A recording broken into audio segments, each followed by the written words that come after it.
চাওক এইটো তীব্ৰ প্ৰতিদ্বন্দ্বিতা বুলি ক'বই লাগিব আৰু সেইকাৰণে ঘনে ঘনে আচলতে পৰিৱৰ্তন হৈছে তাৰ ৰাজনৈতিক গোটেই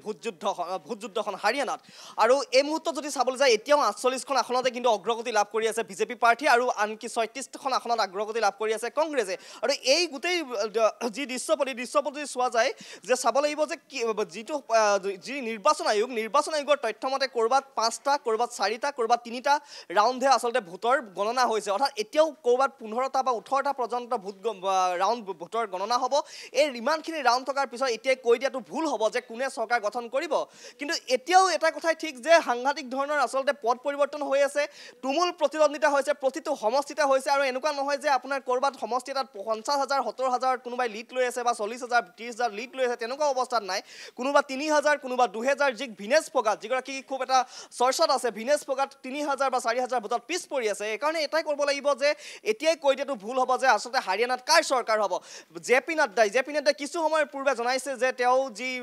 বিজেপিৰ যিসকল সাধাৰণ সম্পাদক এই সাধাৰণ সম্পাদকসকলৰ সৈতে সন্ধিয়া ৫ বজাত বৈঠকত মিলিত হ'ব কিয়নো হয়তো তাত কিবা প্ৰকাৰে যদি সংখ্যাগৰিষ্ঠতা বিজেপিও নাপায় কংগ্ৰেছেও নাপায় তেতিয়া অন্যান্য আৰু যিকেইটা দলে কেইবাখনো আসনত বৰ্তমান অগ্ৰগতি লাভ কৰি আছে তেওঁলোকৰ লগত কিবা প্ৰকাৰে আলোচনা কৰি তাত চৰকাৰ গঠন কৰিব পাৰি নেকি তাৰো চিন্তা চৰ্চা চলিব আৰু একে সময়তে যি জম্মু কাশ্মীৰৰ কথা যদি আপুনি চাবলৈ যায় তাত চাওক নেশ্যনেল কনফাৰেন্স আৰু কংগ্ৰেছৰ বৰ্তমান একক সংখ্যাগৰিষ্ঠতাৰ দিশে অগ্ৰগতি লাভ কৰিছে তেওঁলোকে মেজিক নাম্বাৰ পাৰ কৰিছে তাত কিন্তু লক্ষণীয়ভাৱে প্ৰায়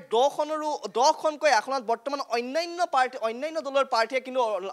অগ্ৰগতি লাভ কৰি আছে জম্মু কাশ্মীৰত অৰ্থাৎ জম্মুৰ ৰিজনত বিজেপিয়ে ভাল ফল দেখুৱাৰ পৰিৱৰ্তে কাশ্মীৰ যিটো ৰিজন এই ৰিজনটোত কিন্তু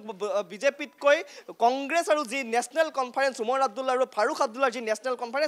কনফাৰেন্সৰ অগ্ৰগতি যথেষ্ট উন্নত মানৰ আৰু তাৰ বাবেই হয়তো জম্মু কাশ্মীৰত কংগ্ৰেছ আৰু নেশ্যনেল কনফাৰেন্সে চৰকাৰ গঠন কৰিব পাৰে আৰু যদিহে কিবা কাৰণত তাত কোনো দলে সংখ্যাগৰিষ্ঠতা নাপায় তেতিয়া PDP আৰু অন্যান্য যদি জয়ী হয় তেওঁলোক কিন্তু কিং মেকাৰ হ'ব পাৰে আৰু তেওঁলোকে হয়তো বিজেপিৰ পক্ষত কিবা প্ৰকাৰে ছাপৰ্ট দিয়ে নেকি কাৰণ কালি কিছু মন্তব্য যে ফাৰুক আব্দুল্লাই এনেকুৱা এটা মন্তব্য কৰিছিলে যে নিৰ্বাচনৰ ফলাফললৈ আমি অপেক্ষা কৰিছোঁ নিৰ্বাচনৰ ফলাফলৰ পিছত হয়তো আমি অন্যান্য দলৰ হয়তো আলোচনা কৰাৰ কাৰণে আমি চেষ্টা চলাম হয়তো কংগ্ৰেছক তেওঁলোকে অন্য দলক বা বিজেপিক লৈ চৰকাৰ গঠন কৰিব পাৰে নেকি এনেকুৱা ধৰণৰ সমীকৰণো কিন্তু জম্মু কাশ্মীৰত দেখা দিছে কিন্তু এই মুহূৰ্তত নেশ্যনেল কনফাৰেন্স আৰু কংগ্ৰেছৰ যিটো স্থিতি এই স্থিতি এটা সুবিধাজনক স্থিতিত আছে কিন্তু তাতকৈ আকৰ্ষণীয় হৈছে হাৰিয়ানাত এই পৰ্যন্ত ক'ব পৰা স্থিতি নাই যে কোনে চৰকাৰ গঠন কৰিব হয়তো সেয়া এটাৰ পৰা দুটা বজাৰ ভিতৰতহে স্পষ্ট হ'ব যে হাৰিয়ানাত চৰকাৰ বিজেপিয়ে গঠন কৰিব নে কংগ্ৰেছে চৰকাৰ গঠন কৰিব